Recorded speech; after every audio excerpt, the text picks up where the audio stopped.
Here's Ronald Reagan in an address to the ABA, which is a despicable left-wing legal association, which I resigned from after being a member for 6 months right after law school. But nonetheless, he gave a speech, which was fantastic. And we're not going to play the whole speech, three and a half minutes of it, July 8th, 1985. President Ronald Reagan, truly one of our great presidents. It was an honor to work for him for 8 years. And I went back and I looked. It's amazing how time goes by, but some things just never change. And one of those things is terrorism. Terrorism. Think about it. It's 47 years ago when the Islamo-Nazi regime took over Iran, thanks to Jimmy Carter. Thanks to Jimmy Carter. And by the way, that's where isolationism, that's where lack of clarity, timidity come in, and that's what the enemy does, right? And so here we have Iran become an entire terrorist country, and Reagan had to deal with it the minute he came in. They had our hostages. Some of us are old enough to remember ABC News, Ted Koppel, and he would say day one, day two, it was into the 400s. And we really did look like a paper tiger, and the terrorists saw us and so forth. And then guess who gets elected? Ronald Reagan. Guess what the terrorist regime does? As he's being sworn in at his inauguration, they release the hostages. Because they knew he would blow them off the face of the earth.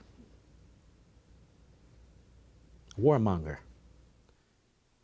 They released the hostages. But ever since then, they have undertaken horrendous attacks on us, on the Israelis, on Europe, on the West, and on their own people.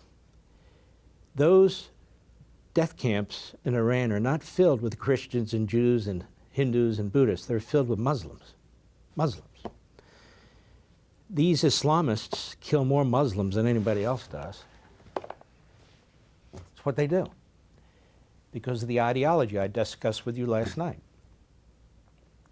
Anything that gets into the way, God says they must perish. And so they slaughter them. So here's Ronald Reagan in an address to the ABA, which is a despicable left-wing legal association, which I resigned from after being a member for 6 months right after law school. But nonetheless, he gave a speech, which was fantastic. And we're not going to play the whole speech, three and a half minutes of it, July 8th, 1985.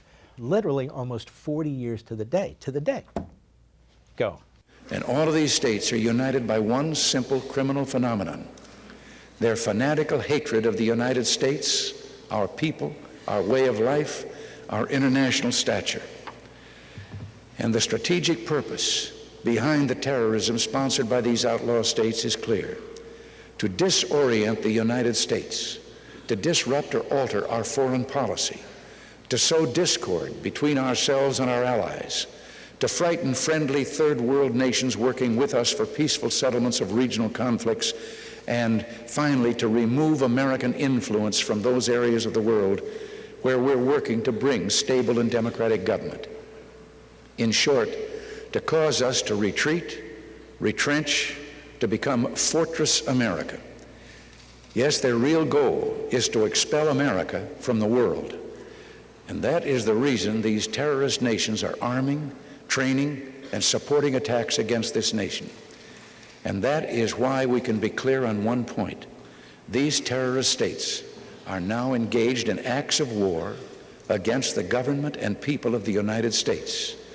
And under international law, any state which is the victim of acts of war has the right to defend itself.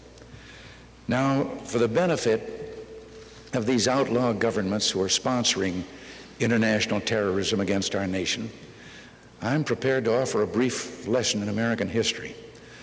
A number of times in America's past, foreign tyrants, warlords, and totalitarian dictators have misinterpreted the well-known likability, patience, and generosity of the American people as signs of weakness or even decadence.